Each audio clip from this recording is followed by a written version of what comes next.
Sveiki visi, su jumis Povilas iš Master Forex Akademijos ir šiandien, kaip ir kiekvieną sekmadienį, mes pasižiūrėsim su jumis į 4 pagrindinės valiutų poras, tai yra pasižiūrėsim į eurą, pasižiūrėsim į svarą, į australą ir kanadietį prieš Amerikos dolerį. Ir šį kartą daugiausiai jūsų balsų surinko indeksas S&P 500, tai yra pasižiūrėsim į tokį instrumentą pavadinimu SPY. Primenu dar kartą, jūs galite balsuoti už jums patinkančią valiutų porą. Tos valiutų poros arba to instrumento pavadinimą palikite šio video komentaruose ir tas instrumentas, kuris surinks daugiausiai balsų, aš jį įtrauksiu į sekančią apžvalgą, pasidalinsiu atskaitos taškais remiantis Master Forex techninę analizę ir pasidalinsiu savo strateginę kryptimį, kurią aš pats naudoju tam instrumentui arba valiutų porai. Prieš perinant prie pačios apžvalgos būtinai paspaudžiam pauzę, susipažinam su įspėjimo apie rizikas, tai yra labai svarbu. Taip pat, jeigu jūs dar neužsiprenumeravote šio kanalo, štai čia atspauskite mygtuką, prenumeruokitės, kad nepraleisit naujų video, o mes su jumis keliamės prie grafikų, kaip visada pradėsim nuo euro prieš Amerikos dolerį. Euras pagaliau perėjo į trendo stadiją, kurios aš jau pakankamai ilgai laukiu, jau gerą 3 mėnesį. Tai vat kaip matom, štai atskaitos taškai, apie kuriuos mes bendravom per praeitą kartą. Kaip matot, štai šis atskaitos taškas yra kirstas ir dabar, ką mes turim? Mes turim štai tokį vat fazierą D1 lygio žemyn ir turim štai tokį vat stambesnio lygio fazierą žemyn irgi.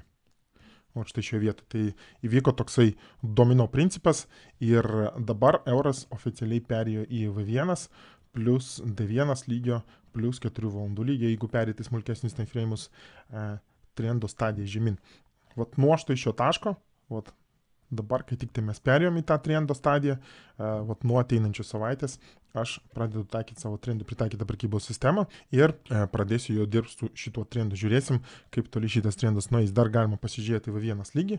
Štai čia matot, prakirtom štai šį atskaitos tašką ir įvyko štai toks fazieras žemyn. Ir štai čia matot pas mane jau pažymėtas V1 lygio apsauginis pivotas. Tai yra štai šis pivotas saugo V1 lygio time frame, kol jis nėra kirstas, trendo stadija V1 lygio žemyn tęsis.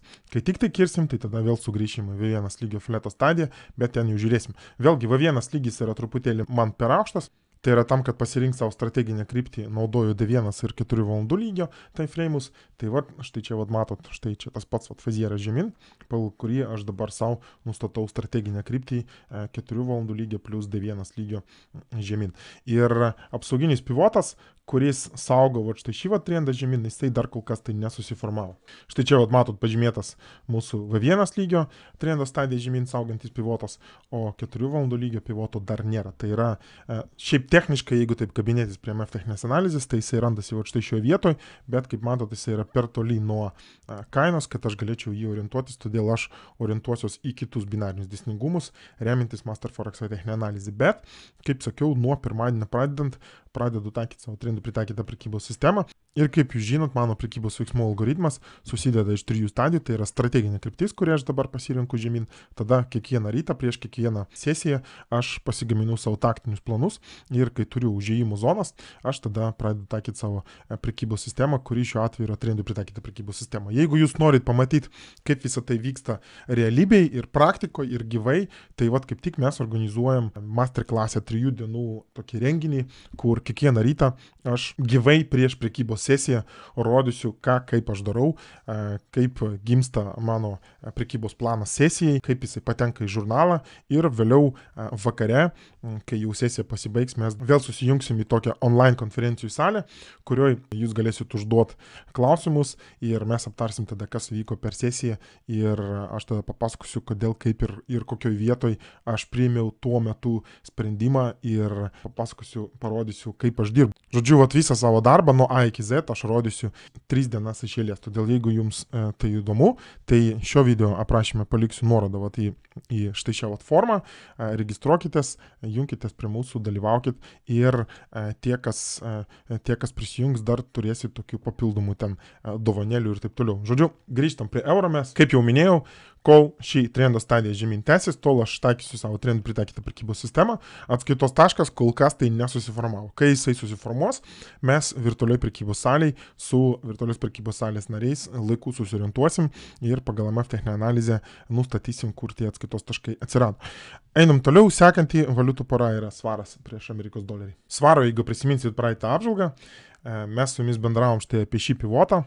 tada vat, bendravom su jumis apie tai, kad vat, įvyko štai šis vat, fazieras į viršų ir pasigaminau vat, štai šį vat, apsauginį pivotą ir tas pivotas jau buvo kirstas, jau per praeitą kartą mes su jumis apie tai bendravom. Ir jeigu prisiminsit, sakiau, kad vat, štai šis vat, impulsas žemyn dar tęsiasi, sakiau, kad aš savo trendų pritaikytą prekybos sistemą spaudžiu ant pauzės ir kol kas nieko nedarysiu, kadangi svaras iš trendo stadijos 4 valandų lygio perėjo į fleto stadiją 4 valandų lygio. Kaip matot, nesvarbu, kas čia ir kaip bandė užeiti, greičiausiai gavo stopus, jeigu iš vis stopus naudoja. Jeigu stopų nenaudoja, tai dabar sėdi tokiam riebiam minuse.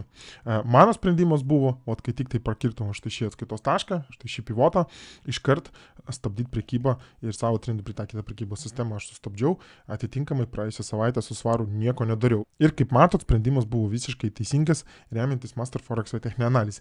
Jeigu jūs norit išmokti ir vat, norit turėti tokius atskaitos taškus, norit mokėti taip žingsnis po žingsnio eiti kartu su rinka, tai kviečiu jūs į MF Advance kursą. MF Advance kursas sekantis prasidės kažkur tai balandžio pabaigoje. Šio video aprašymę paliksiu nuorodą į MF Advance kurso aprašymą, ne, galėsit pasiskaityti, pasižiūrėti, jeigu jūs tai domina, jeigu jūs vat, norit mokėti taip pat žingsnis po žingsnio eiti kartu su rinka, tai tada kviečiu jūs junkitės prie MF Advance kursų. Svaras kol kas, kol štai šis impulsas žemyn tęsiasi, tol aš toliau nieko nedarau. Perėjus prie D1 lygio timeframe, štai čia vat, matom, mes grįžom atgal į D1 lygio fleto stadiją su štai tokiais vat, atskaitos taškais.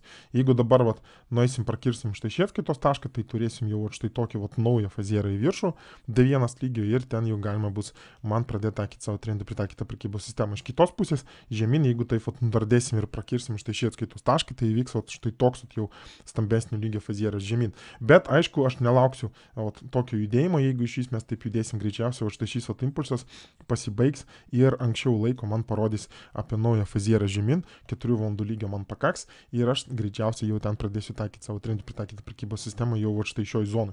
Bet kol kas, vat, štai tokioj situacijai, kol mes esam tarp štai šito atskaitos taškų ir kol štai šis impulsas tęsiasi ir naujų atskaitos taškų man neparodo, tol aš nieko nedarau, pakėlęs rankas, sėdžiu, laukiu, kol svaras išlips iš rizikos zonos tokios.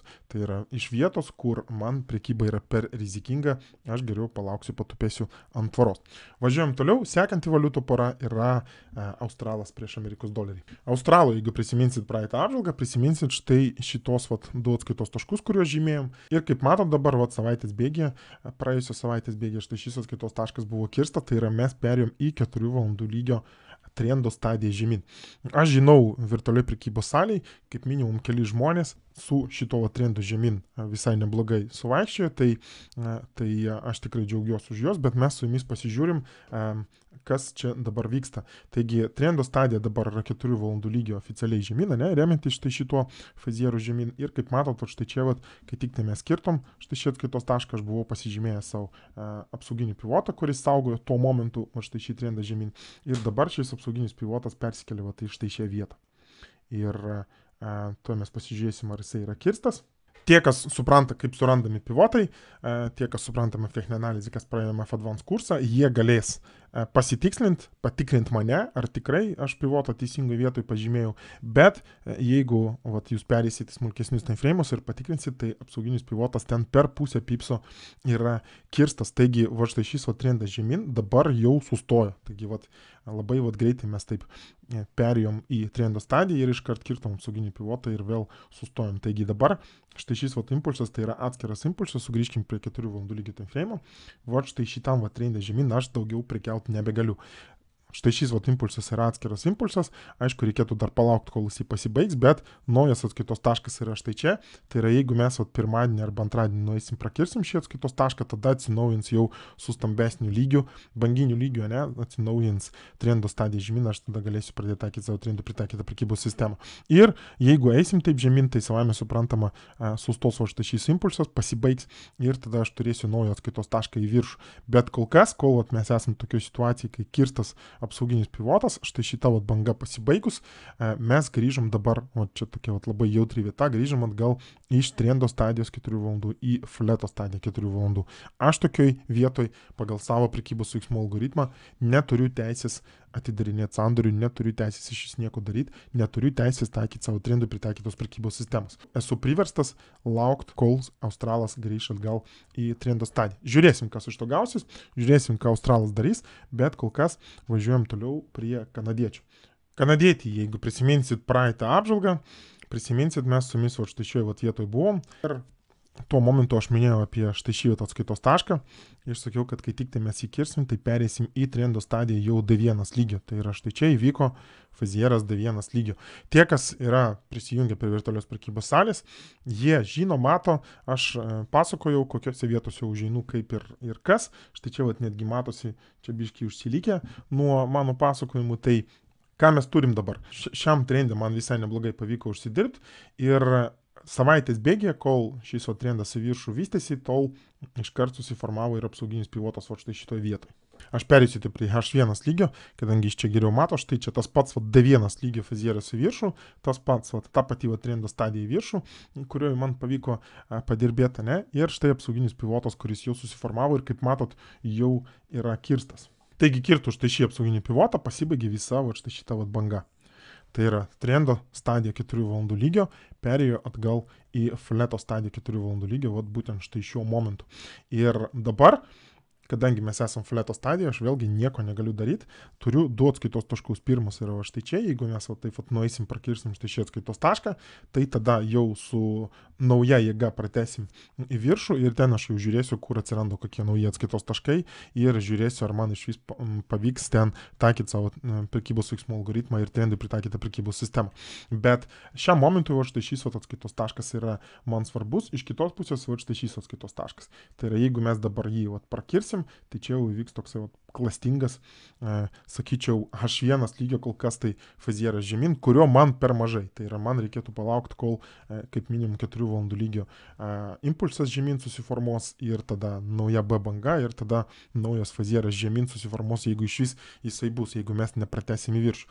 Bet kol kas, kol mes esam žemiau štai šio atskaitos taško, tol arba mes einam žemyn, tęsiam šį impulsą ir aš nieko nedarau, arba stovim toliau fleto stadiją, aš nieko nedarau, arba atnaujinam viršūnės ir tada aš vėl žiūrėsiu, kokie nauji atskaitos taškai susiformuoja. Vėlgi, jeigu jūs nieko nesuprantat, jeigu jūs taip žiūrit ir jums visą tai yra nauja, tai turim labai vienareikšmiškus atskaitos taškus remiantis Master Forex techninę analizę, kurie leidžia labai tiksliai ir labai vienareikšmiškai suprast, kur yra trendo stadija, kur yra fleto stadija. Ir toliau viskas yra labai paprasta. Jeigu yra trendo stadija, tai aš renkuosi dirbti tik tai trendo stadijose ir atitinkamai taikau savo trendui pritaikytą prekybos sistemą.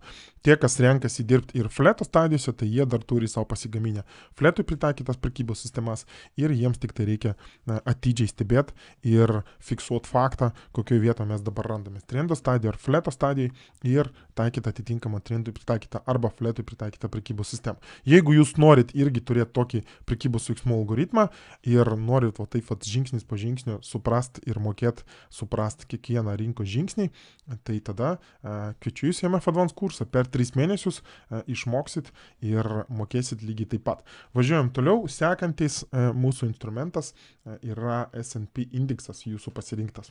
S&P indeksas. Jeigu jūs nežiūrėjot, tai būtinai pasižiūrėkit. Štai čia atsiras jums nuoroda arba šio video aprašyme paliksiu nuorodą į praeitą išsame apžvalgą, tai yra skiriau aš atskirą video būtent S&P indeksui ir ten papasakoju savo mintis. Iš ten prisiminsit štai šį apsauginį pivotą, kuris buvo galiausiai kirstas ir pabaigė visą mėnesinio lygio timeframe trendo stadiją į viršų ir mėnesinis timeframe'as perėjo į fleto stadiją. Bet viskas iš eilės, mes dabar pasižiūrim, kas vyksta dabar ir kas čia pas mus gaunas dabar. Visų pirma, štai šis impulsas žemyn, jisai dabar jau pasibaigė, jisai viduje susidaro iš štai tokio faziero. Aš, kai tik tai mes padarėm štai šį fazierą žemyn, aš labai atidžiai stebėjau, kaip vystosi štai šitą bangą ir žiūrėjau, kur atsiranda nauji apsauginiai pivotai, kad nepražiopsot štai šios bangos sustojimo. Ir apsauginių pivotų taip ir neatsirado, bet štai čia tie, kas suprantame techninę analizę, jie pamatė štai čia smulkesnio lygio fazierą į viršų, kurį sustabdė štai čia bangą. Vėliau visas štai šis impulsas nuėjo į viršų ir prakirto apsauginį pivotą, kuris saugo visą štai šį impulsą žemyn. Atitinkamai mes turim dabar dvi štai tokias atskiras bangas. Ir aš perėsiu prie stambesnio time frame, nes ten geriau matos, gražiau viskas. Štai, apsauginis pivotas, kuris kirstas sustabdė iškart visą štai šį trendą į viršų mėnesinio lygio. Ir štai matom, štai čia tas impulsas žemyn, tai yra V1 lygio kaip minimum impulsas žemyn, kuris irgi dabar yra jau sustabdytas, kaip mes ką tik su jumis pasižiūrėjom per smulkesnius time frame'us.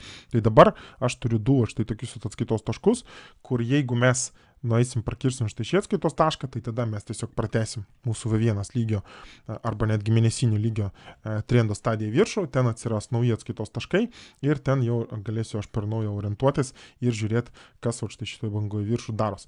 Iš kitos pusės, jeigu mes prakirsim štai šį atskaitos tašką, tai čia jau vyks V1 lygio fazieras žemyn ir čia jau prasidės tokia globali trendo stadija žemyn su tokiu gražių V1 lygio trendų žemyn. Ką aš pats darau ir kaip man šita informacija yra naudinga, jeigu mes prakistume štai šį atskaitos tašką. Aš asmeniškai pagal savo tam tikrus kriterijus atrinku tam tikras kompanijas, kurių akcijas perku su tikslu gauti dividendų. Jos moka dividendus ir man štai toks judėjimas žemyn, tai būtų tiesiog dar viena papildoma galimybė pigiau apsipirkti tų kompanijų akcijomis. Kol mes esam tarp štai šitų atskaitos taškų, tol V1 lygio fleto stadija tęsiasi, kas man yra dar geriau, kadangi jeigu mes stovim nekrentam, reiškia tų kompanijų akcijos, kurias aš jau nusipirkau, jos irgi niekur nejudės greičiausiai, arba auks, o man to ir reikia, kad kuo ilgiau mano nupirktos akcijos kabėtų, neprarastų vertės, bet kad kompanija mokėtų man dividendus. Taigi štai tokie atskaitos taškai S&P indeksui ir kol mes esam tarp šito atskaitos taškų, tol V1 lygio fleto stadija tęsis, tol mes niekur nejudėsim su S&P indeksu. Dar kartą pasižiūrim į tą pačią situaciją per V1 lygio time frame. Štai matom, apsauginis pivotas, kirstas pabaigė visą štai šį trendą į viršų ir štai du atskaitos taškai, kuriuos mes ką tik su jumis aptarėm. Beje, savo mintimis išsamiau dalinsiuos per masterclass'ą. Tai yra viena iš mūsų vakaro temų yra dividendinis investavimas. Tai yra vieną vakarą skirsim būtent šiai temai ir aš papasakosiu, kaip aš pats pasirinku, kokius kriterijus naudoju ir kodėl būtent investuoju ir perku kompanijas ir koks būtent yra mano mąstymas perkant kompanijas su tikslu gauti dividendų. Tai jeigu jūs domina išsamiau šitą temą, tai junkitės prie masterclass'ės renginio. Šiam kartui tiek. Jeigu jūs turite kažkokių tai klausimų, idėjų arba pasiūlymų, rašykite šio video komentaruose. Jeigu jūs dar neužsiprenumeravot šio kanalo, štai čia atsirado jums mygtukas, kviečiu prenumeruotis ir atsisveikinu su jumis iki sekančio sekmadienio. Sėkmės.